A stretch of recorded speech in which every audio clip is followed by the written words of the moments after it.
What's up, everybody? Gerardi from the 3T Crew with our G1 Climax 30 B Block Night 18 review. Yeah, B Block has now concluded.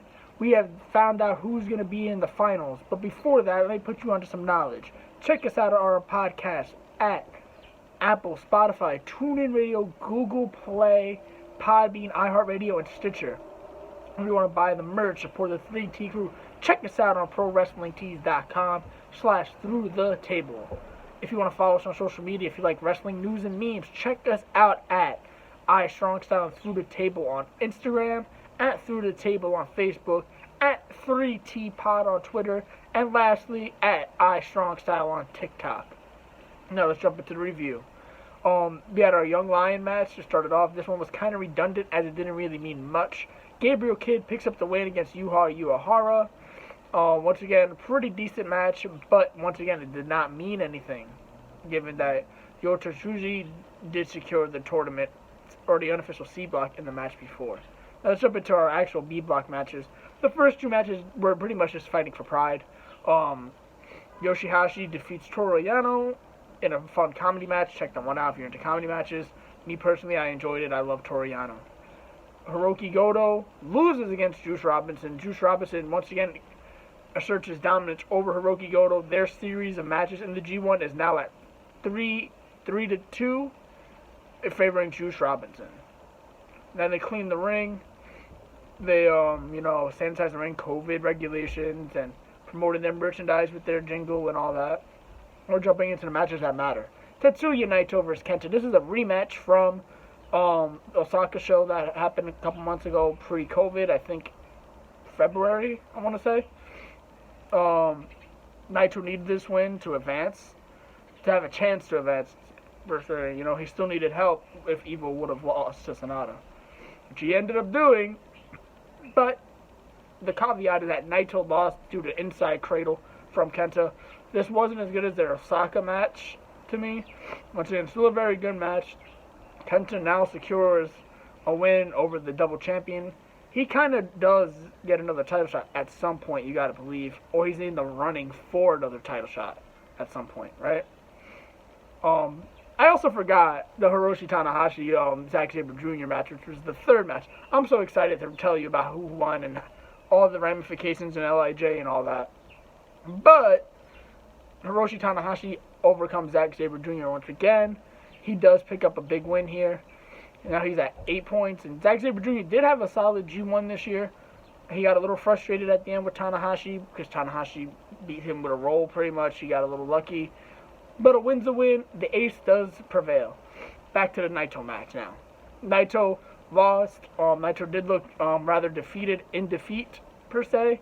I think he had big expectations to go in for the first guy in 20 years, to go in as champion and win the G1 and decide his opponent. And I think from what the English commentators were talking about was that it was all going to be set up for him versus Hiromu Takahashi. That's not going to happen. That was at the canceled anniversary show. We still haven't seen that match. I hope we'll see it soon, but we will have to wait for it at least another couple more months, maybe another year to the next anniversary show. Now we're into our main event with all the ramifications. Evil and Sanada going at it. They won 2 tag leagues together, 2 tag team titles at Wrestle Kingdom together. By the way, before I forget, Naito set the record for longest match time overall in the G1. For one G1 tournament, he passed Okada's run. Very impressive by Tetsuya Naito. But he did still take the L at the end. This match, the Evil Sanada match, was the main event, my match of the night. Wow, this was a pretty good match. It started off typical slow fashion, Evil playing the whole I don't want to fight you thing, the whole Bullet Club slowed the match down tempo, which is very much the heel thing to do in Japan. Sanada's a good babyface. Match was incredible due to the fact that whoever won was winning the block. So you didn't know who was going to win. It was similar to the last show where it was Jay White at the end with Ishii, and you didn't know who was going to win. Sanada ends up picking the win with an O'Connor roll. Yeah, he won with a roll-up after Hiromu Takahashi stops Dick Togo from interfering not once, but twice, and ends up winning. So now, our finals is looking to be the Golden Star Kota Ibushi versus the Cold Skull Sanada. Okay, so this is Sanada's first finals. Will we see Sanada versus Tetsuya Naito to main event the Tokyo Dome show? I don't think so. Now, since we're in the finals, I did get B block right, by the way. I did not get A block right. I lost by one match on A block. I did get B block right. I predicted it would go down to the last match with Evil and Sanada, and it did. Now we're looking at the finals. I'm going to pick my boy, the Golden Star, Kota Ibushi, to repeat. And will he become God like he wants to? I think he will. I think if he does win this G1, he will win the title at Wrestle Kingdom this year. And I think Ibushi versus Naito is much more appealing of a main event than Sanada versus Naito. But that's all. That's our finals. I'm super excited. We're not have to worry about run-ins and all that other crap that we've been having to deal with Bullet Club the past month and a half of the tournament. So we're going to get a one-on-one match. Evil is out. Jay White is out. Now their feud is going to pick up, I think, also going forward. I think that's a possible Wrestle Kingdom match to look out for Control the Bullet Club. Evil versus Jay White at Wrestle Kingdom. And I think Ibushi does pull off this one. I think this match is going to go at least 30 minutes, maybe 35, 40 minutes. It should be a match of the year contender. I do think Ibushi pulls it off.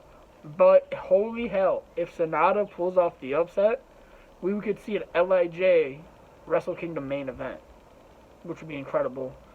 Also, those guys who have pinned them do get title shots at that briefcase between now and Wrestle Kingdom. I think that's something to look out for too. You know, Jay White did beat Sanada. Sanada did take a loss to Goto and Yano, and I think, did he lose to Sabre Jr.? He might have lost to ZSJ. And Kota also lost to Shingo Takagi, I believe. So that's something to look out for. Those guys have a claim for a title match, right for the title match for their briefcase at some point. I do think Ibushi wins. Let me know, is Ibushi going to win? Does Sanada win? Are you happy with our finalists? What did you like about this tournament so far? What haven't you liked about the tournament so far? Let me know in the comments below. Like, comment, subscribe. This is Javard from the 3T Crew signing off. Until next time, see ya.